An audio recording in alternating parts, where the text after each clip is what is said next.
Volunteers could be seen lugging these big steel trash bags along the riverbank of Buchanan.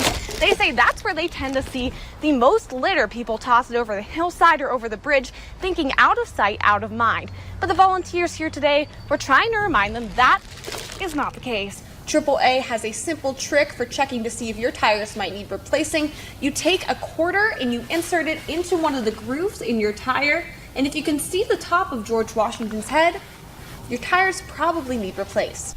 This is one of the many potholes that are lining the road to Dee Dee's house. While it may not look like much, these kind of potholes have caused a lot of issues for residents in the area. It's understandable how this bill could be confusing with 141 pages plus 60 components.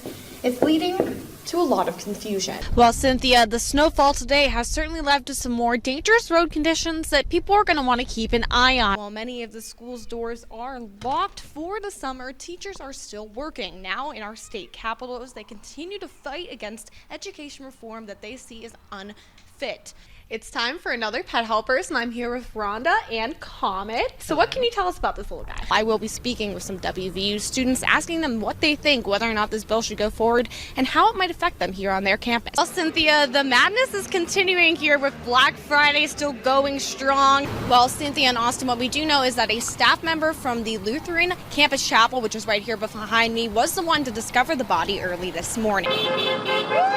A group of teachers stood alongside Pattison Drive in the heart of downtown Morgantown to spread a message. But we can do better, and we know we can do better.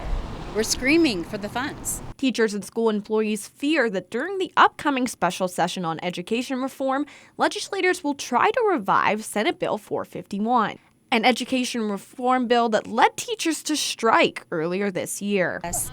They've now added the omnibus bill. So earlier this year, we went out to hopefully defeat that. It did happen. The motion to postpone indefinitely.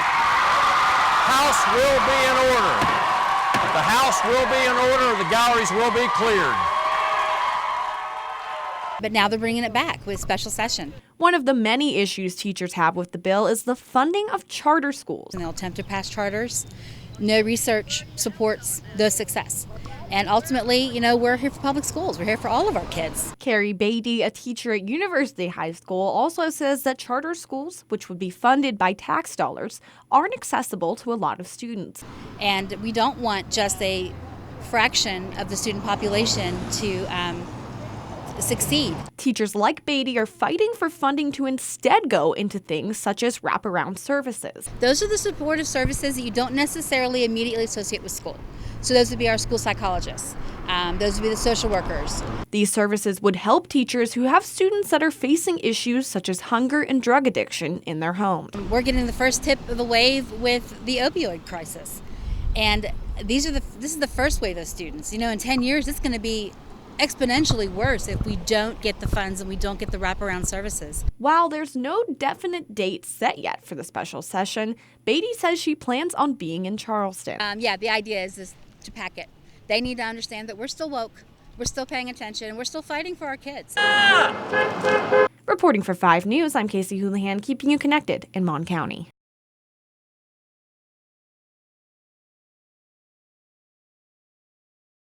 Well, Cynthia, the madness is continuing here with Black Friday still going strong. It'll be going till 1 a.m. today, and I was actually able to talk to some shoppers about their experiences, both positive and negative, with Black Friday. Take a look. Long lines stretched around buildings and through hallways as shoppers anxiously awaited stores to open so they could begin their holiday shopping. Usually, these crowds and long lines are associated with Black Friday. But the madness begins before the clock strikes midnight on Thanksgiving. Thanksgiving isn't even over yet, but as you can see, people are all through the mall already shopping for that perfect holiday gift, carrying multiple bags, some people even pushing carts full of gifts for loved ones and maybe gifts for themselves. And it's only Thursday. In recent years, Cyber Monday has become more popular, but shoppers who showed up for Black Friday say it's still worth it to shop in the store. But there's some things in the stores that you can't get online, so it is. Yeah, it's worth it to me. Some people were shopping for others, and some even found gifts for themselves. Wow!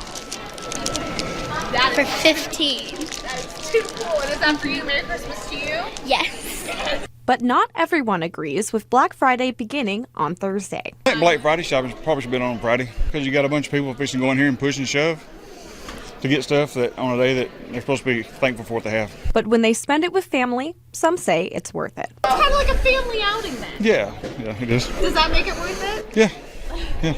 Anything make her happy. Whether you agree or disagree with Black Friday shopping on Thanksgiving, it's clear that the day brings people together.